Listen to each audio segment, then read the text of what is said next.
I've always said this about these kind of players. When you get into bed with these kind of players, you're going to come out smelling bad. I mean, yeah, they're great players. Antonio Brown is going to change the way the Raiders are looked at offensively. So you bring him in. He turned Pittsburgh into a spit show. It was awful. And now he's here, and he's about to get suspended. And how much does it affect it? Here's according to Vegas.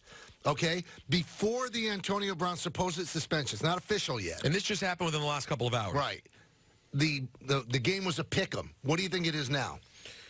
I would say... How much did he swing the odds? 2.5. Good, 2. Broncos are 2-point favorites because Antonio Brown's probably going to be out. So let's catch you up. Antonio Brown's been a nudnik the entire preseason with the helmet situation. He also missed some practices because of that. And then Mike Mayock sent him a letter and said, you're going to be fined. So the total of the fine was about $45,000. Might be a little bit more. 53. Okay, $53,000. And Antonio Brown, because he can't help himself, sent it out on Instagram or Twitter with a very cryptic remark, everybody's going to pay, whatever. And then Mike Mayock today at practice, they had a confrontation in front of the whole team, screaming at each other. And then Antonio Brown caught a pass from Carr and then fired the ball into the fence. And then he kicked the ball that he was holding while he was arguing with Mayock. He punted that away. And now it looks like he's going to be suspended. And is he worth the problem? Now, he's a great receiver. He's probably a Hall of Fame receiver. Is it worth the stink that's going to be attached to you to associate yourself with Antonio Brown? No. And you know who looks better today? Ben Roethlisberger, who was apologizing up and down because he said the stuff on the radio about him, and he said, I wish I hadn't done it. Antonio Brown looks like he's a complete jerk for doing this. The Raiders are the perfect spot for him. Gruden is the perfect coach for him, and still he's making this a mess.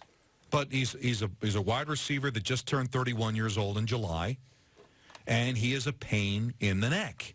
He just is. And also, he put up some tremendous stats. What is it, 1, 2, 3, 6 straight years of over 1,000 yards receiving. Had 15 touchdown receptions last year. All right? But let's give some credit to a system that consistently competes for a playoff spot and a Hall of Fame quarterback throwing him the ball.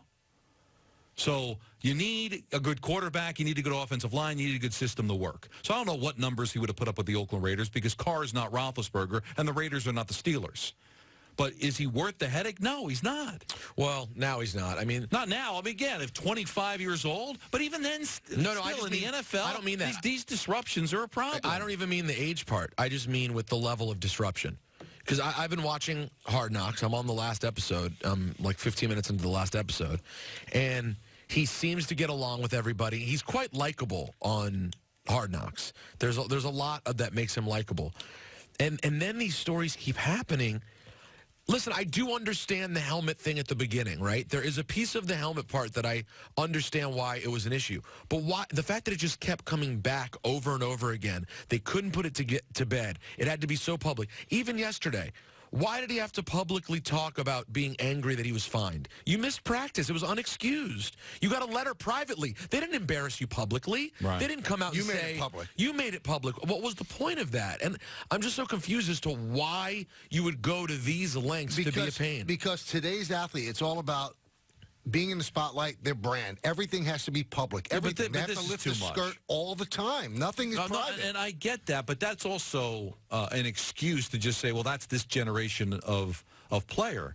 Yeah, maybe it's not what we grew up with or what Peter even grew up with, but still there's a level, Peter's right, where it just becomes a bit too much. I get that these guys are me guys, but this is really disruptive. Here's the problem. Everything that happened in Pittsburgh, the Raiders lined up to get him.